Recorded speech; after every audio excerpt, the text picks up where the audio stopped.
Hello guys, welcome to debug with Abdul. तो आज के इस वीडियो में हम लोग जानने वाले हैं कि स्मार्टी होता क्या है, स्मार्टी के क्या क्या यूजेस हैं, उसके क्या क्या फीचर्स हैं और उसको सीखने के लिए आपको क्या क्या करना चाहिए।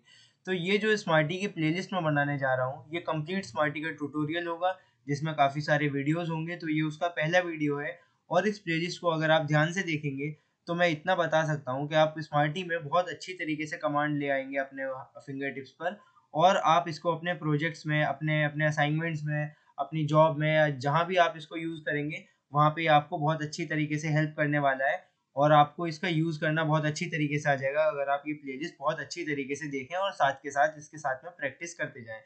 तो चलिए सबसे पहले हम जान लेते हैं कि स्मार्टी होता क्या है। तो बेसिकली स्मार्टी क्या है, वो एक पीएचपी का टेम्पलेट इंजन। तो स्पेसिफिकली क्या है कि ये एक बहुत अच्छा रास्ता है स्मार्टी।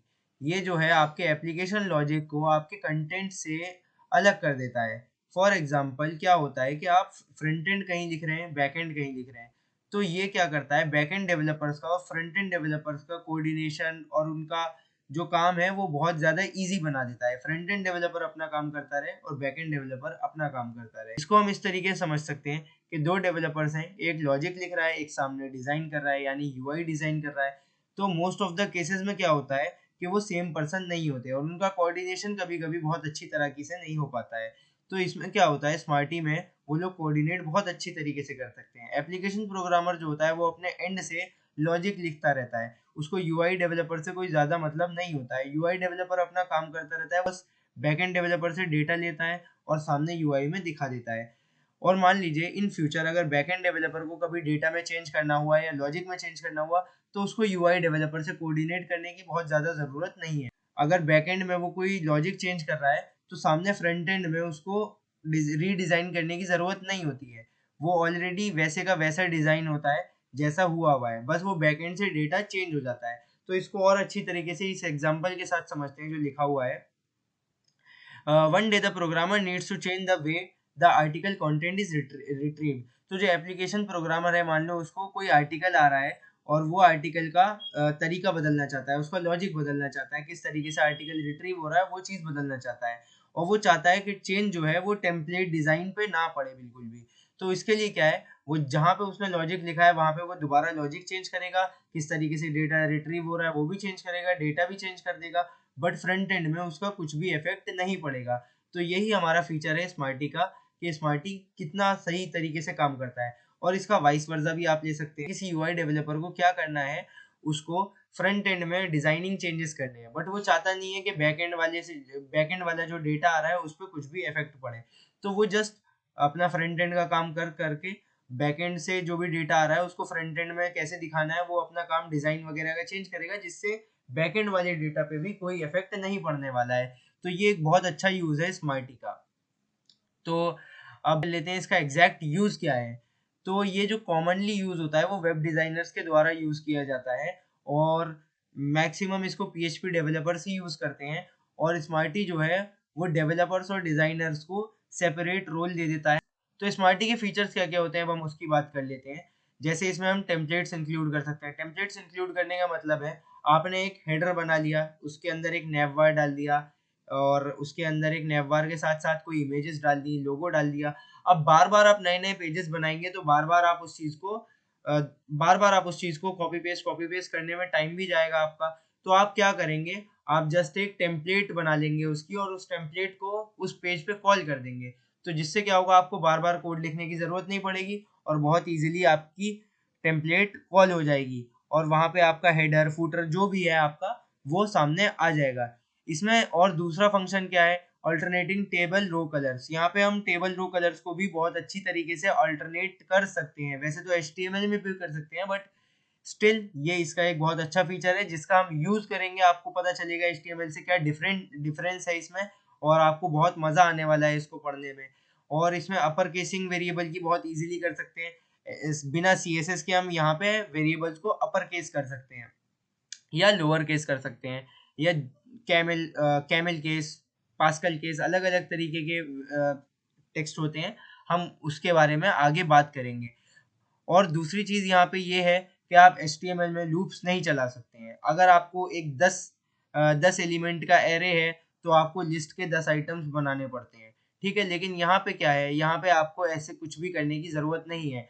अगर बैकएंड डेवलपर लॉजिक में 10 एलिमेंट्स ऑफ एरे ले रहा है तो आपको 10 बार एलआई डालने की ज़रूरत नहीं है। आप जस्ट एक लूप चलाइए, वो ऑलरेडी 10 बार लिस्ट आइटम्स ले लेगा।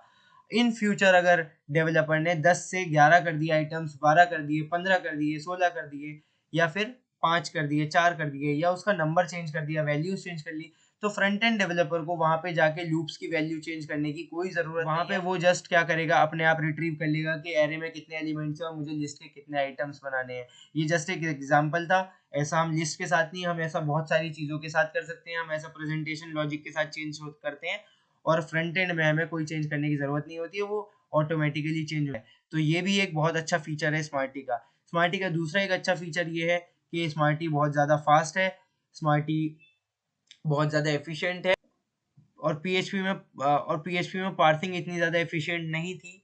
और जब से स्मार्टी आया है तो पार्सिंग यहाँ पे बहुत ज़्यादा इजी हो गई है, ताकि कोड को एक बार। और इसका फीचर ये है कि इसमें हम पीएचपी का कोड एम्बेड कर सकते हैं। आप एक पीएचपी का टैग लगाते हैं, आप एक पीएचपी का टैग लगाने के बाद उसके अंदर पीएचपी का कोई भी कोड लिखेंगे तो वहाँ पे आप पीएचपी का कोड भी अपनी टेम्पलेट फाइल में बहुत ईजिली एम्बेड कर सकते हैं। हालांकि एक सेपरेट पीएचपी फाइल भी इसमें होती है, बट वहाँ पे भी आप एम्बेड कर सकते हैं। जैसे आप HTML में इनलाइन CSS लिख लेते हैं, इनलाइन जावास्क्रिप्ट लिख लेते हैं स्क्रिप्ट टैग लगा के, उसी तरीके से आप यहाँ पे भी बहुत सारी चीज़ें PHP में भी लिख सकते हैं।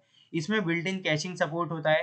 कैशिंग सपोर्ट बेसिकली आप ये समझ लीजिए कि यूज़र के एंड पे एक कैशे बिल्डअप हो जाता है, जहाँ पे वो दोबारा अगर वेबसाइट विजिट करता है तो बहुत सारा जो डेटा है जो हमेशा सेम रहने वाला है वो रीलोड नहीं होता है, वो उसकी लोकल कैशे मेमोरी में सेव हो जाता है।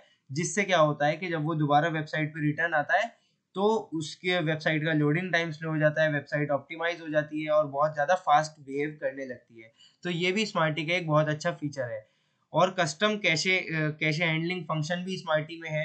कस्टम कैशे हैंडलिंग क्या होता है, बेसिकली मान लीजिए अगर आपका एक कैराउजल है जिसमें टाइम टू टाइम आप इमेजेस चेंज कर रहे हैं, तो आप नहीं चाहोगे कि यूजर को बार बार कैशे से डेटा आए, ताकि कैशे में जो डेटा एक बार स्टोर हो जाता है वो चेंज नहीं होता है। तो आप क्या कर सकते हो, आप वहाँ पे कैशे को अपने हिसाब से हैंडल कर सकते हो। आप उसमें डिफाइन कर सकते हो कि यूजर के एंड पे कैशे 15 मिनट तक रहे, 2 दिन तक रहे, 10 दिन तक रहे, क्योंकि 10 दिन में मैं इमेज चेंज करने वाला हूँ। तो वो यूजर के एंड पे 10 दिन के बाद कैशे अपने आप हट जाएगा, और 10 दिन के बाद वो कैशे से इमेज न लेगा नहीं। जब वो दोबारा से वेबसाइट पे जाएगा तो वो दोबारा से इमेज लोड होगी। फिर नेक्स्ट 10 डेज तक वो कैशे से लेगा।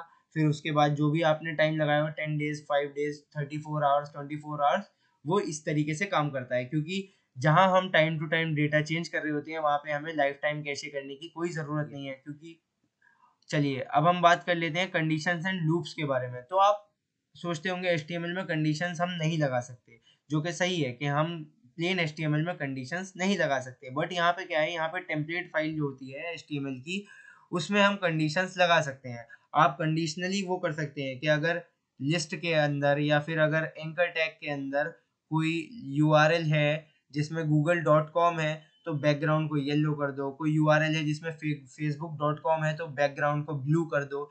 इस तरीके से हम कंडीशंस लगा सकते हैं। यहाँ पे इफ एल्स का बहुत अच्छी तरीके से HTML के साथ साथ हम इस्तेमाल करते हैं। और यहाँ पे हम HTML के अंदर लूप्स भी लगा सकते हैं। हमको बार बार p टैग डालने की या li टैग डालने की या फिर कोई सा भी टैग डालने की जरूरत नहीं है। हम चाहें तो डेटा लूप के थ्रू भी उसको आइटरेट करा सकते हैं और सारी वैल्यूज बहुत इजीली आ जाती हैं। तो ये भी एक बहुत अच्छा फीचर है स्मार्टी का। अब बात कर लेते हैं स्मार्टी सीखने के लिए आपको पहले से क्या क्या जानना ज़रूरी है। तो सबसे पहले आपको HTML आनी चाहिए स्मार्टी सीखने के लिए। CSS का बेसिक्स आना चाहिए। अगर आपको बेसिक्स नहीं भी आता है तो जितना मैं करूँगा उतना आप सीख लेना, उतना आपके लिए काफ़ी होगा। हम जस्ट एक डिव की क्लास बनाएंगे और उसमें थोड़ा सा बैकग्राउंड वगैरह डाल देंगे ताकि वो देखने में अच्छा लगे। जस्ट एक बेसिक CSS की नॉलेज आपके लिए काफ़ी होगी। आप चाहें तो 5-10 मिनट का कोई भी क्रैश शॉर्ट ट्यूटोरियल CSS का देख सकते हैं और फिर इसको स्टार्ट कर सकते हैं। ये मैं रिकमेंड आपको करूंगा। PHP थोड़ी सी मॉडरेट लेवल की आनी चाहिए। आपको 1-1.5 घंटे का क्रैश कोर्स का वीडियो एक बार वन शॉट वीडियो देख लो PHP का, जिससे आपको आइडिया हो जाए PHP किस तरीके से काम करती है, PHP में क्या क्या होता है, PHP में वेरिएबल्स क्या है, डेटा टाइप्स क्या होते हैं, लूप्स क्या होते हैं, कंडीशंस क्या होती हैं, और जावास्क्रिप्ट के भी आपको बेसिक्स आने ज़रूरी हैं। और अगर आपको नहीं भी आते हैं तो भी कोई प्रॉब्लम नहीं है, आपको ये देखते देखते एंड तक आ जाएगा। तो नेक्स्ट वीडियो का आप लोग थोड़ा सा वेट करिए, मैं नेक्स्ट वीडियो बहुत जल्दी डालने वाला हूँ। नेक्स्ट वीडियो में हम लोग सीखेंगे कि स्मार्टी का इंस्टॉलेशन कैसे किया जाता है, स्मार्टी किस प्लेटफॉर्म पे चलता है, स्मार्टी का यूज़ कैसे होता है, ये सब हम नेक्स्ट वीडियो में देखेंगे। बेसिकली हम इंस्टॉलेशन और उसको रन करके देखेंगे स्मार्टी का। और आप लोग मेरी वीडियो फॉलो करते रहना, आपको भी आ जाएगा कि स्मार्टी किस तरीके से इंस्टॉल किया जाता है।